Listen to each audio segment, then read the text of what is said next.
Nun jauh di sana, 500 tahun yang lalu, sebuah negeri indah nan elok bernama Kumandra dihuni oleh manusia dan naga yang hidup rukun dan saling berdampingan.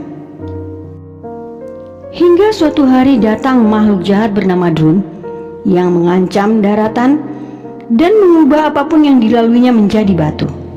Tak terkecuali dengan para naga. Mereka berubah menjadi batu setelah berjuang melindungi semua makhluk yang ada di negeri itu. Beruntung satu naga bernama Sisu berhasil menyelamatkan diri. Dia gunakan kekuatan permata dari semua naga untuk mengurung Drun dalam dimensinya. Dan ketika semua pulih yang menjadi batu kembali seperti semula, Sisu justru menghilang bagai ditelan bumi. Sayangnya kekuatan itu tak berlaku pada para naga. Mereka tetap menjadi batu. Dan sejak peristiwa itu, Kumandra terpecah menjadi 5 bagian, sebab mereka berkelompok untuk memperebutkan permata naga yang disembunyikan oleh seseorang di suatu tempat. Hai semua, senang bisa kembali temani kalian. Doanya sama, tetap sehat dan selalu bahagia. Kali ini kita berbagi cerita film Raya The Last Dragon. Tapi sebelumnya tolong bantu subscribe, like, dan bunyikan notifikasi ya. Terima kasih. Ratusan tahun berlalu, dan inilah Raya, gadis keturunan penduduk asli Kumandra yang memiliki kemampuan bela diri sangat baik. Saat ini dia mencoba untuk masuk ke sebuah tempat tersembunyi. Beruntung Raya ditemani sahabatnya yang bernama Tuk Tuk, sebab tempat itu bukanlah tempat sembarangan. Di sepanjang lorong dengan bantuan Tuk Tuk, Raya berhasil melewati jebakan-jebakan mematikan hingga mereka sampai di sebuah pintu besi. Setelah bersusah payah masuk, inilah yang Raya jumpai di dalam.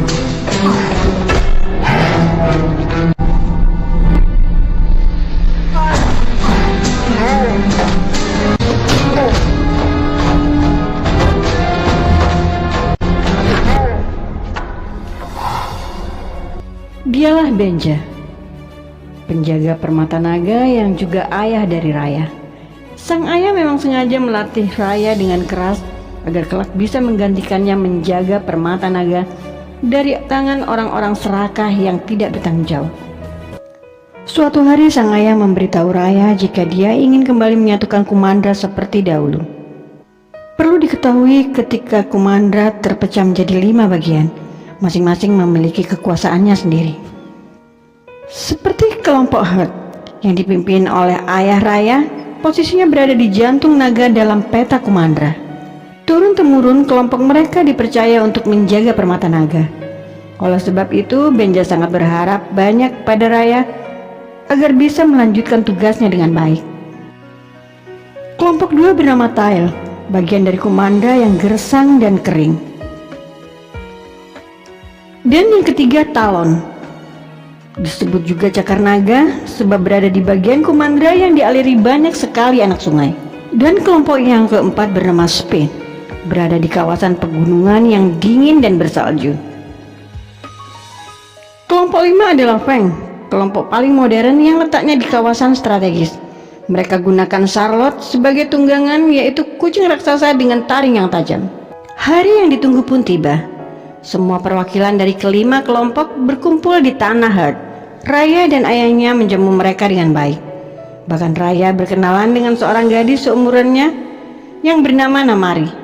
Gadis kecil itu adalah anak dari pemimpin kelompok Feng. Sebentar saja Raya dan Namari sudah mulai terlihat akrab.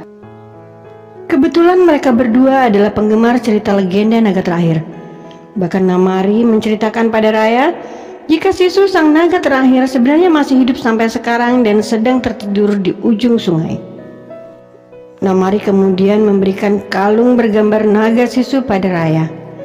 Merasa Namari layak dipercaya, maka Raya membawanya ke sebuah tempat yang seharusnya tidak boleh diketahui oleh orang asing, yaitu tempat permata naga. Benar saja, ternyata kebaikan Namari adalah bagian dari rencana busuk kelompok Feng. Mengetahui permata naganya menjadi incaran, maka Raya memberikan perlawanan sengit saat Namari menyerangnya.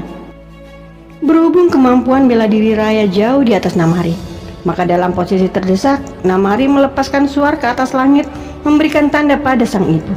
Dan di tempat jamuan, ayah Raya melihat sinar itu. Dia heran kenapa ada aktivitas di sana. Instingnya langsung mengarah pada kelompok Feng sebab gelagat ketua kelompok Feng mengarah pada sesuatu yang tidak beres. Dan secepat kilat, ayah Raya langsung bergerak menuju ke tempat permata naga. Mendapati anaknya sudah terkepung, dia pun tidak tinggal diam. Mendengar ada keributan, maka semua orang yang ada di sana langsung mendatangi gua. Ketika ayah Raya berusaha menenangkan mereka, tiba-tiba sebilah anak panah menancap di pahanya. Tak pelak situasi pun semakin kacau. Mereka saling berebut hingga permata naga itu terjatuh dan hancur menjadi beberapa bagian. Di saat bersamaan, dinding gua bergerak dan perlahan runtuh, diikuti retaknya tanah dan disusul dengan gempa. Ternyata drone kembali datang. Makhluk jahat itu menyerang laju ke arah permata dan membuat apapun yang dilaluinya menjadi batu. Tak mau mati sia-sia, maka ayah Raya pun memberikan perlawanan dengan mengacungkan pecahan permata ke arah drone. Melihat itu, semua orang pun berebut mengambil permata lainnya sebelum berlari menyelamatkan diri. Sementara pemimpin kelompok Herd dibantu sang anak juga mencari jalan keluar. Di saat itu dia teringat cerita lama jika drone juga takut pada air. Oleh sebab itu, ketika kekuatannya semakin menurun, maka ayah Raya pun segera mengambil keputusan. Dia berikan potongan permata naga ke tangan Raya sebelum melempar anaknya itu ke arah sungai. Sang ayah berharap anaknya selamat meski dirinya sendiri menjadi korban kejahatan drone. 6 tahun berlalu, Raya tumbuh menjadi gadis cantik yang pemberani. Sebagai prajurit keturunan pemimpin kelompok Herd, dia tetap menjunjung tinggi ucapan sang ayah termasuk menjaga keselamatan sang naga terakhir. Oleh sebab itu, perjalanannya membawa dia hingga sampai ke wilayah Tael untuk menyusuri setiap aliran sungai yang diyakini sebagai tempat tidur panjang Sisu, sang naga terakhir. Meski drone sering datang mengganggunya, namun Raya selalu bisa menghalau makhluk jahat itu dengan bongkahan permata naga miliknya. Dan seperti biasa, ketika Raya tiba di ujung aliran sungai, dia akan selalu memberikan persembahan, meminta semesta untuk mempertemukannya dengan naga terakhir karena kondisi bumi sudah mulai diambang kehancuran. Hal tak biasa terjadi. Aliran sungai berbalik arah, percikannya terangkat ke udara membentuk gelembung-gelembung kecil dan kemudian bermuara pada sesuatu yang meliuk-liuk membentuk siluet tubuh seekor naga. Ya, dia Sisu, naga terakhir yang baru saja terbangun dari tidur panjangnya. Mendapati ada manusia di dekatnya, Sisu terlihat gusar dan bertanya kenapa dia mendengar mantra itu lagi. Kemudian Raya menceritakan tentang kembalinya drone dan dia tidak bisa melakukan sesuatu karena permata naganya terpecah menjadi beberapa bagian. Mendengar itu, sang naga terakhir pun kembali terlihat gusar. Namun ketika Sisu mengambil permata dari tangan Raya, tiba-tiba saja tubuhnya bersinar. Raya senang sekali sebab Sisu masih terhubung dengan kekuatan permata naga. Sementara di luar sana, Namari terus membutuhkan Raya. Sepertinya suku Feng kini sudah dipimpin oleh Namari yang juga beranjak dewasa. Dari jejak yang didapat, Namari sampai juga ke gua di mana Raya dan Sisu bertemu. Tapi beruntungnya keduanya sudah pergi meninggalkan tempat itu. Rupanya Raya membawa Sisu ke tempat kelompok Tael. Rencana yang akan mereka lakukan adalah untuk menggabungkan kembali pecahan-pecahan permata yang diambil oleh masing-masing kelompok saat itu. Setelah melewati jebakan-jebakan yang sangat berbahaya, akhirnya mereka sampai di tempat pemimpin kelompok Tael. Sang pemimpin memang sudah tak bernyawa lagi, tapi permata naga itu ada di pangkuannya yang sangat sulit untuk dijamah. Namun akhirnya Raya berhasil juga mengambil permata itu, meski dengan susah payah dia mengalihkan jebakan-jebakan yang ada di sekitarnya. Begitu Sisu menyentuhnya, perubahan lain pun terjadi. Naga terakhir itu berubah wujud menjadi manusia. Di tengah kegembiraan datang Namari yang menemukan keberadaan mereka. Tidak menunggu lama, Raya dan Sisu berlari menghindari karena mereka tidak ingin membuang waktu untuk mencari potongan permata naga berikutnya. Hingga sampailah Sisu dan Raya di sebuah kapal milik seorang anak kecil yang bernama Bon. Dan ketika melihat Namari mendekat, Sisu berinisiatif untuk melompat ke dalam air, kemudian mendorong kapal sekuat tenaganya. Berhubung Sisu adalah naga air, maka tak ada kesulitan baginya untuk bermain-main di kedalaman air. Tapi hal itu justru membuat Raya cemas. Sisu tidak diizinkan lagi untuk menampakkan wujud aslinya karena Raya khawatir akan keselamatan sang naga terakhir. Saat berbalik arah, Namari dan pasukannya melewati para naga yang sudah membatu selama ratusan tahun. Maka sampailah Raya dan Sisu di kawasan kelompok Talon. Karena tidak ingin terjadi sesuatu pada Sisu, maka dia tidak izinkan sang naga terakhir untuk ikut dengannya. Ditemani tuk-tuk yang selalu setia, Raya berjalan menuju istana pemimpin Talon. Di tengah perjalanan, selain 3 ekor monyet, ada juga anak kecil yang mengalihkan perhatian Raya. Sialnya, begitu Raya lengah, anak kecil dan 3 monyet itu justru mengambil permata naga di saku baju Raya. Tidak butuh waktu lama bagi Raya untuk menangkap mereka. Setelah permata naganya kembali, Raya terpikir untuk mengajak mereka bekerja sama mencuri permata naga yang sekarang dipegang oleh pemimpin Talon.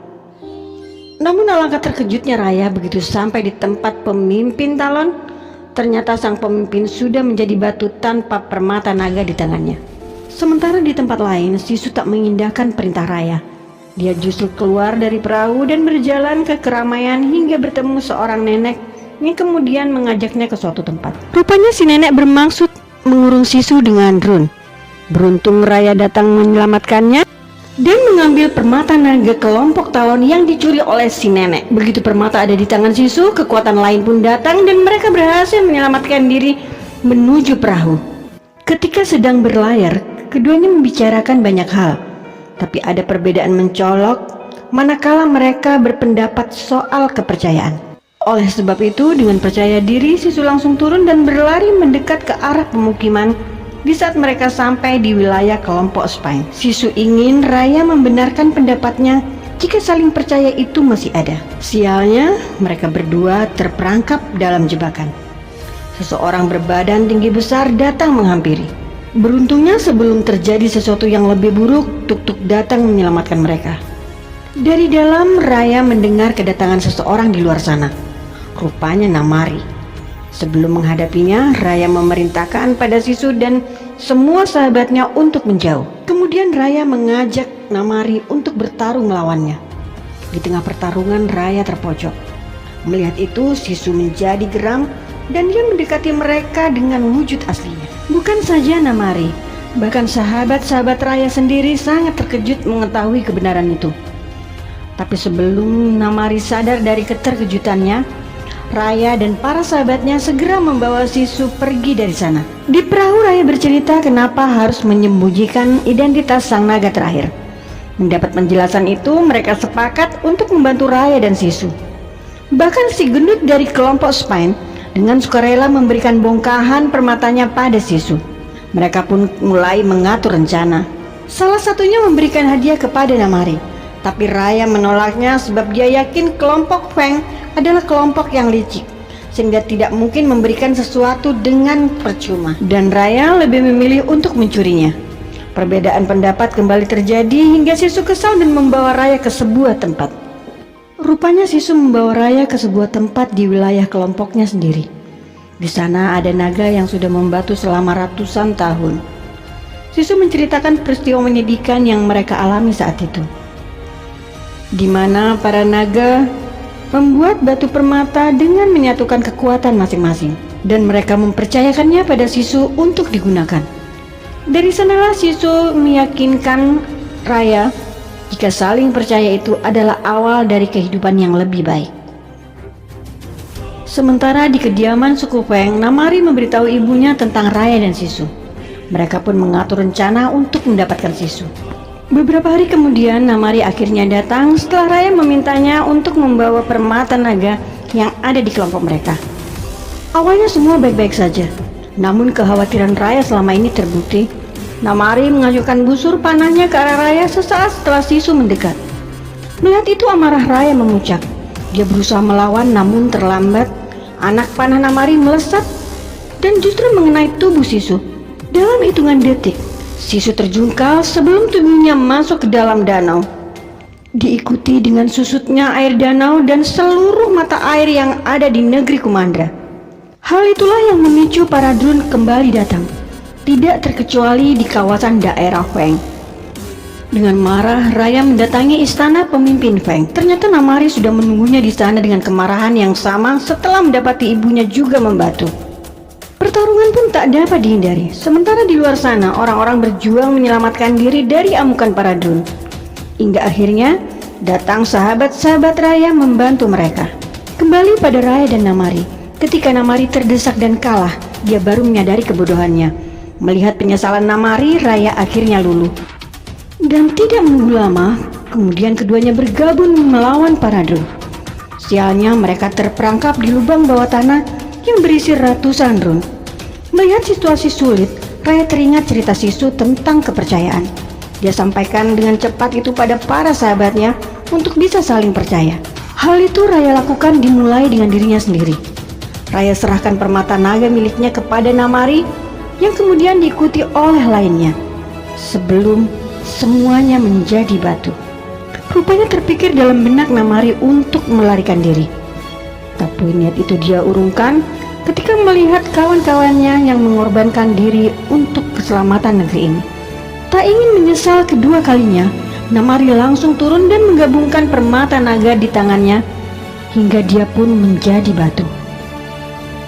Sesaat situasi hening dan gelap. Tapi tiba-tiba permata naga itu kembali mengeluarkan sinarnya berkali-kali lipat yang membuat Paradun hancur luluh lantak. Apa yang dulu Sisu lakukan ratusan tahun lalu kembali terulang. Begitu Paradun menghilang, situasi kembali seperti semula. Mereka semua yang berubah menjadi batu kembali ke wujud aslinya, termasuk para naga. Air surut pun mulai pasang. Semuanya larut dalam kebahagiaan. Mereka menemukan keluarganya masing-masing dan berkumpul kembali. Demikian juga dengan Raya. Dia berlari pulang dan mendapati sang ayah tidak lagi membatu. Dengan bahagia Raya memeluknya. Itulah awal dari bersatunya kembali negeri Kumandra. Mereka mulai meyakini bahwa saling percaya dan menjaga kepercayaan adalah awal dari kehidupan yang lebih baik.